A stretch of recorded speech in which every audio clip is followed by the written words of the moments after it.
Hanqaaquu keessa naqataa jirra. Kun amma hanqaaquu keessa akkasitti lafatti buufannee hanqaaquutti akkasitti keessa godhataa jirra. Ayyaana keenya jechuudha. Aannaan immoo waan biraa waan ishiin balleessite isinittan himaa. Waan ishiin balleessite daabboo toshite ta'een toshine ta'een beeku bukeessite ta'een bukeessine ta'een beeku kaleessaan mataa kun dhukkubeeta rafee jira. Daabboo toshite aan. Daawwattoota koo bageettiin singee bage ayyaana waggaa keessanii barichi bara nagaa bara badhaadhinaa siniif haa ta'u. Aanna yaa rabbii koo ani beela'eera. Abbaa eebbuu ooyee eebbuu koo innuftaa koo bageettiin singee itti aaneefis. Amsaan innuftuu maala nu jedha daabboo nu murtaa nuuf kadhattee baricha eebbaa daawwattoota keenyaafis kadhattee obolitti gadi qabdeen kadhattee daawwattoota keenyaafis kadhatte. Eeggannoo soofii keetti qofaatti kadhatiin dhaabadhu kadhadhu. Namulladha akka itti kaameeraa natti mul'ata isa keessa kaameeraa. Baara koo qabu. Taa'anii kadhatan kan maala waaqayyo maala. Ishinuuf kadhadhu rakkoo qabu. Waaqayyo waaqan nama dhaga'uudha. Akka taa'een kadhadhu. Yaa waaqayyo maqaan kee galateeffamu bara abbaa baraatti nu dabarsitee nagaadhaan waan nu jiraachifteef maqaan kee ulfaata. Warra biyya alaa jiranii warra biyya adda addaa keessa tamsa'anii jiranii warra nu ilaalanii warra Awurooppaa jiran warra Ameerikaa jiranii warra giddu galeessa bahaa jiran warra fagoo Eeshiyaa jiran warra Dabuu Afrikaa keessa jiran hundumaa warra biyya keessa jiran nagaadhaan nu eegi nu eebbisii. Nagaadhaan wajjin nu jiraachisi. Maqaan kee ulfaata. Warra dhukkubsatan fayyisii, warra beelaan quubsii nyaachisii, warra daaran uffachiisii, warra wal lolanii araarsii yaa waaqayyo biyya keenyaaf nagaa buusii. Nu yaadadhu biyya keenya yaadadhu nu yaadadhu hunduma keenya yaadadhu maqaan kee ulfaatu. Ameen. Daabboo nu muri achuma naqa.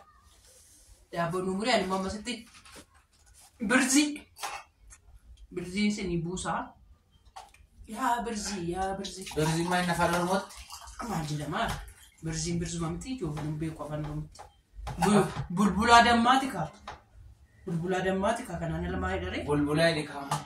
Bulbulaa dammaa malee waan biraa maal qaba? Afaan oromoo gargaaramaa yoo afaan oromoo haasoftanii afaan oromoo haasaa yoo afaan biraa haasoftanii afaan biraa duwwaa haasaa maaliif waliin maktu yeroo hundumaa?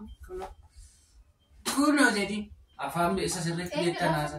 Bakkaatti nuti yaa Rabbi jibbaan damma jibbaan jedhan mana keenya keessatti. Kottas hin taa'imatti jibbaan damma jibbaa kobeettan agarsiisa. Jibbaan maal jibba? Damma jibba jechuun haannadha kun jibbaan damma jibbaa maal jechuudha mee kun mee ammas ta'e ilaaltee ta'u maal harkataa? Kun dammaa kun bulbulaadha. Bulbulaa dammaati bara. Watiitti nuuna ki bakka nyaannaan beeleera. Jireera. Jireenyaan.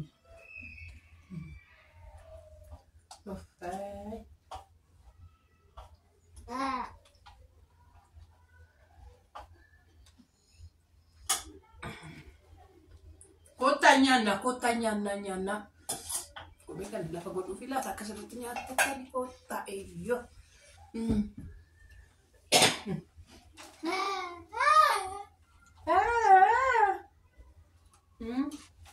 Lukkuu mucaan goonaa bitee dhugaa Rabbii.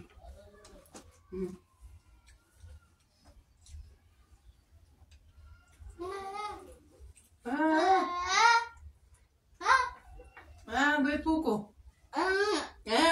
Bucheeko. Si dabarsuu? Wasi dabarsaa koo eekoo nyaadhu. Ani nyaadhu kun bushee.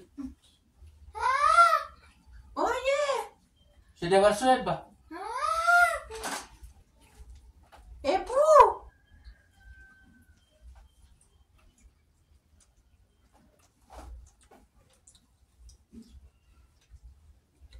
Abba gaarii isa deemee? Ijoollee ba'a. Ijoollee maali? Doonii ba'a. Akkasuma? Maaf hin jenne? Maaf hin nyaattu? Nu faana hin funne maal? Nyaata. Nyaadheera. Nyaataan oolee erga baree. Erga baree nyaataan oolee quufaa koo jira. Machuudha.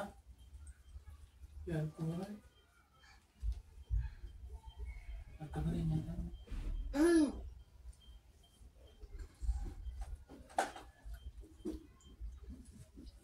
Namanya ugat nyaata jira.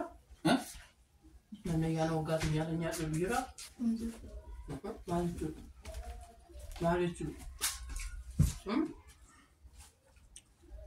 Maalitu. Abbaan eebbu kaameraa irratti nyaachuun jaalatu. Maal akka ta'e hin beeku. Maal kaleessa yeroon ham godhu na ilaalaa tura miti roobaan natti kolfaa olee ganama dhufeeti. Eessatti? Eessatti dhoositee na waraabde sana akkamitti nyaata nyaattu golfannaa ajjeesi naan jedhe. Eessatti? Achittoo. Eessa bakka onnoomu? Attamitti sittiin himtu isheen yeroo takka itti nyaattu maaliif sittiin himtu calliftee maasii waraabde jedhee maraataa olee gana. Kanaaf amma nyaata achirratti dhokkataa jechuudha. Lakki. Isaan intinaa sana fuduraa sana akka itti nyaadhu. Nyaachuudhumaaf namaa dhiyaate miti garaan. Lakki. Nama nyaata argee hin beekne fakkaattee nyaattee naan jedhee na arrabsaa oolu. Gaafatama bakka rakkoon qabu. Kanaaf yeroo hunda abbaan eebbu kaameraa irratti nyaachuun jaalatu. Nyaan birattis nyaachuun jaalatu. Ilaa dhaqaati yoo nan soba. Isa maa doon beekamii waraabamte kaa. Isa doon beekamii waraabamte bara. Kanaaf jettee samma fide jechuudha dhimma isaatti. Isin garuu bagattiin sin gahee waanuma fe'eefiyyuu. Daabboon nyaatture. Hundi waa keessanii nu kotta daabbo nyaadha. Nyaattu nu dabarsi. Mucaa. Ilaala kunoo daabboon kana fakkaata. Daabboo kana jechuudha. Nyaatatu bareeddu. Daabboo kana jechuudha. Daabboo bukeessuu irraanfatteeti. Waan irraanfattee garuu anna. Akkamitti irraanfatte? Mee dubbadhamu? Akkasatti irraanfatte. Silkiin abbaan eebbuu muka yeroo hunda bilbil. Yaa rabbii koo. Kaalanti godhe.